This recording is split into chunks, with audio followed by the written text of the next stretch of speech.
Australia's most eccentric homes. Surprisingly, they've got some big value and some big rental returns. Stay tuned. We're going to show you some of the weirdest.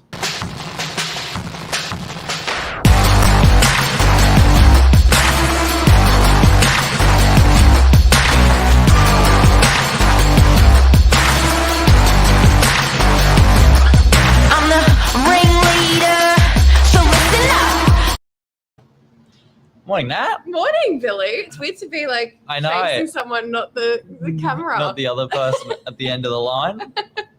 Oh, no. So Mark is, not here today. So the young guns are taking the reins, I guess. We've got a bit of a strange topic. Behind us is a quite a unique house.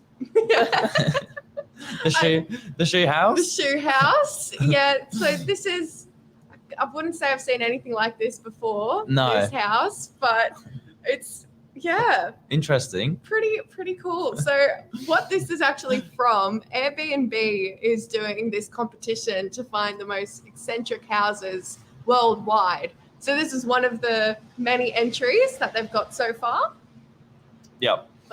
But as you said, they're running a bit of a competition. 30 countries worldwide. It looks like they've got access to $14.5 million, and Airbnb are looking to, grant some help, some money towards finding some of the weirdest creations and bringing them to life if they're a bit of an idea. Yeah.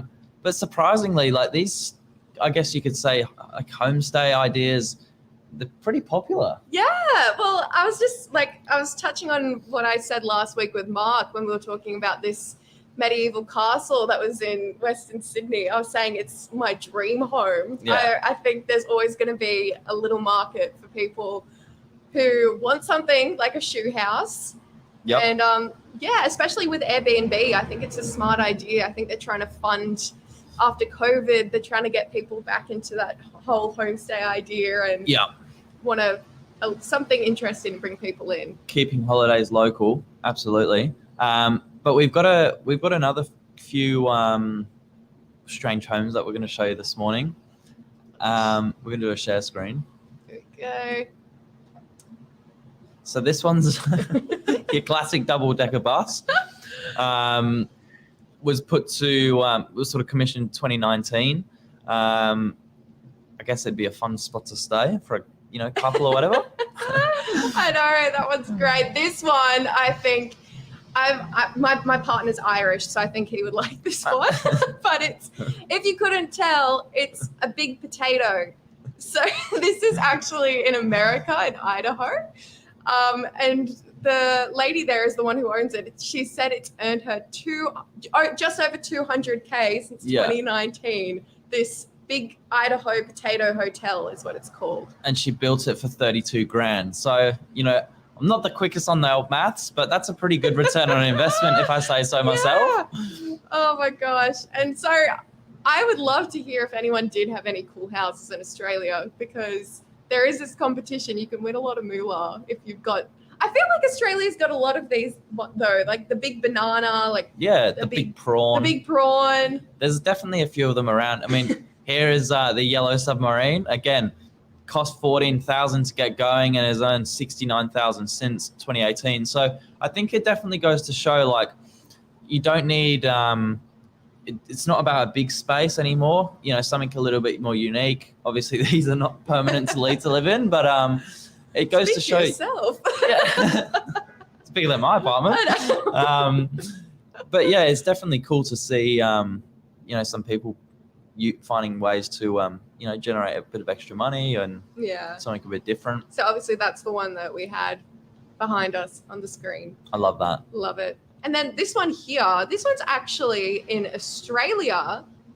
Australia's weirdest home is what they're dubbing it. Yeah, but this one's for sale. Yeah, so this one... Or it was for sale. Yeah, it was for sale back in 2020 for $1.5 million. Let me just get a big one up. There we go. So this is what $1.5 million can buy you a couple of years ago.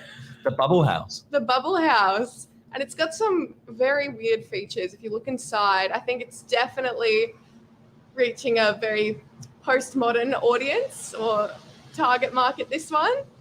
But nonetheless, it was designed by an architect. It's structurally put together. It is someone's home.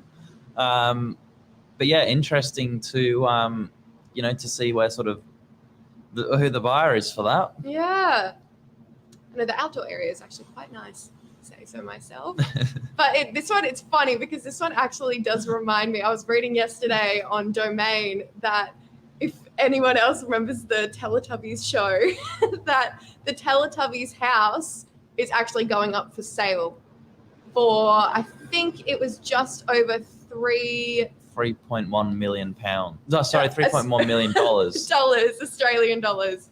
So this is the house. Here we go. Teletubbies. Yeah.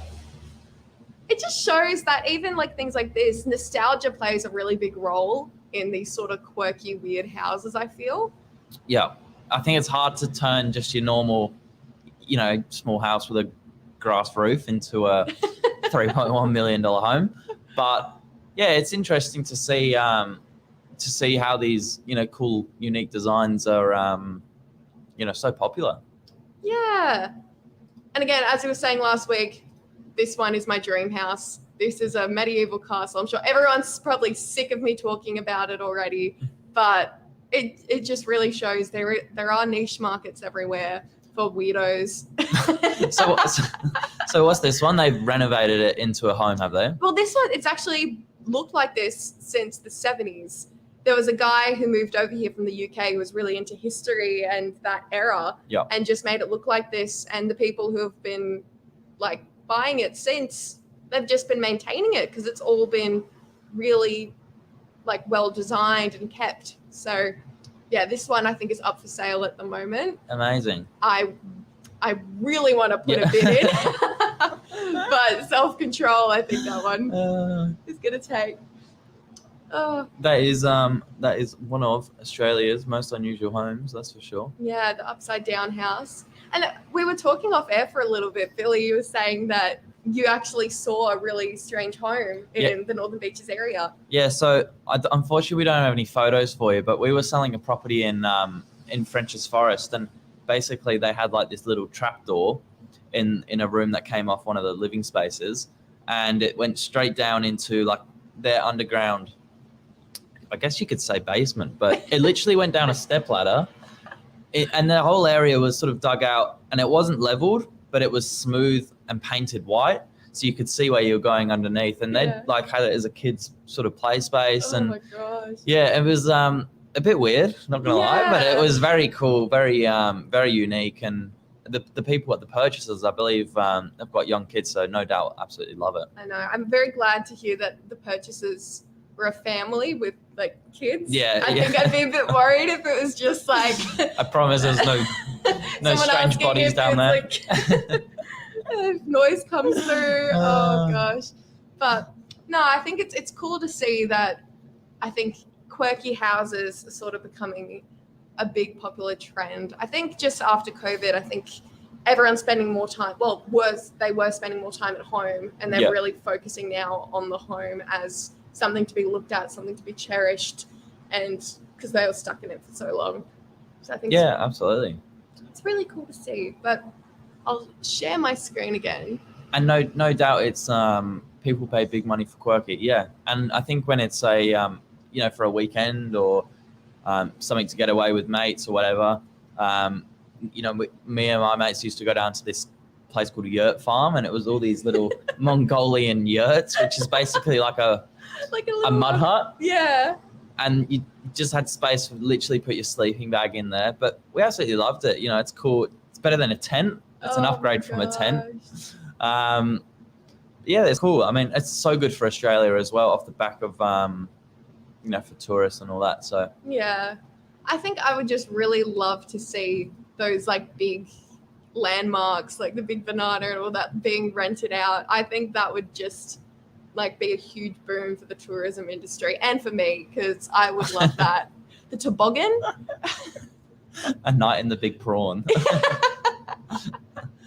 Oh god, well that's like what they're doing at Taronga Zoo. You can actually stay the night there. Yeah amongst the animals. I've seen that.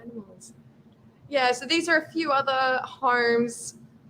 I'm interested, Billy, are there any of the ones that we've seen so far that you would be interested in either buying or renting in? I think I'd go for the Big Shoe out of all The them. Big Shoe? Yeah, what about you? Oh, I do like the Big Shoe as well. I feel like there's something very homey about it. Yeah, it's a good feel. But It's a good feel. The submarine looks a bit cold because it's, just a box. Very metal. Yeah. I do really want to see the inside of the big Idaho Potato Hotel. Oh. Yeah, they're all quite funny actually. Yeah. There you go. Anything else to add? No, well, I'd be interested to hear if anyone else has any final thoughts about their favorite home that they've seen today. Yeah. But I'm just trying to think of ways that like the average person selling their home, like what can they do to add little quirky features on it? Just obviously they can't renovate a 2-bedroom apartment in DY to look like a shoe.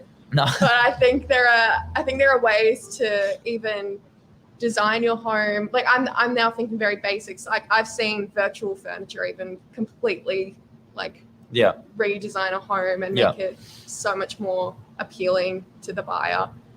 I think quirky, something fun, good feel. Yeah. That's always the way. I think so too. Anyway, I think that's about it today. We'll leave you with this beautiful image of the shoe. Yep. Oh, but I hope everyone avoids the rain today. It's terrible in the northern beaches and grim. in Greater Sydney. But that's been Morning Minutes with Billy and Nat. Thanks for joining. Easy. See you guys.